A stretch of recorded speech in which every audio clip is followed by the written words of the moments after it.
Hello We Are Movie Club, it's me Jenny, and this week's movie was picked by the lovely Miss Jena K. I'm going to put a link up to her somewhere on the screen.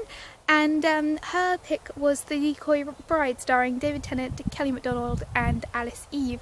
And my quick review for this film is it's definitely a feel-good, fun chick flick. I really enjoyed it. I loved the dialogue. I really like how the characters were kind of charming and lovable.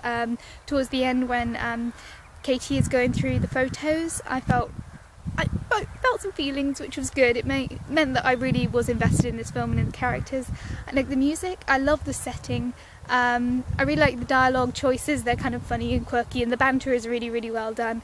You can tell it wasn't the biggest budget in the world because they're limited to sets, but I did really like it all the same. And I like the recurring themes and the recurring sets because it kind of gave an idea of where the kind of setting is. It gave you a real feeling for this slightly lived-in community. I really like that. I like how it slightly subverts the genre in that things like Alice Eve's character could have been the quintessential bitch. You could have been really, really rooting from the beginning that Kelly and David Tennant's character get together really early on.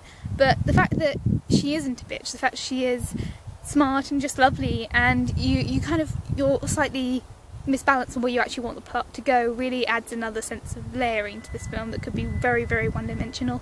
So I really like that.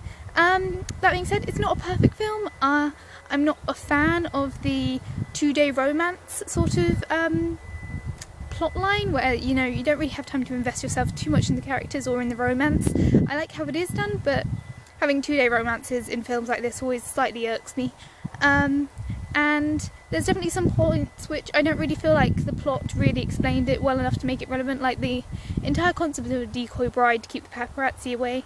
Slightly is confusing because in the end the whole point of getting wedding photos is to see the faces of both the people, and so having just a bride with no face kind of takes away from it slightly. But other than that, it's a good, fun, enjoyable flick. I would recommend it if you're in the mood for a light-hearted romantic comedy. If you don't like romantic comedies, don't watch it, it's not for you. And thank you, Miss Jena K, for this pick, you are lovely.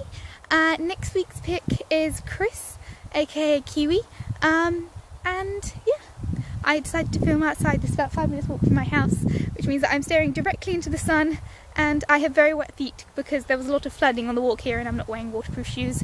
So I'm going to go home now, and yes, see you guys all next week. Thank you for the pick, and I look forward to next week's. Bye guys.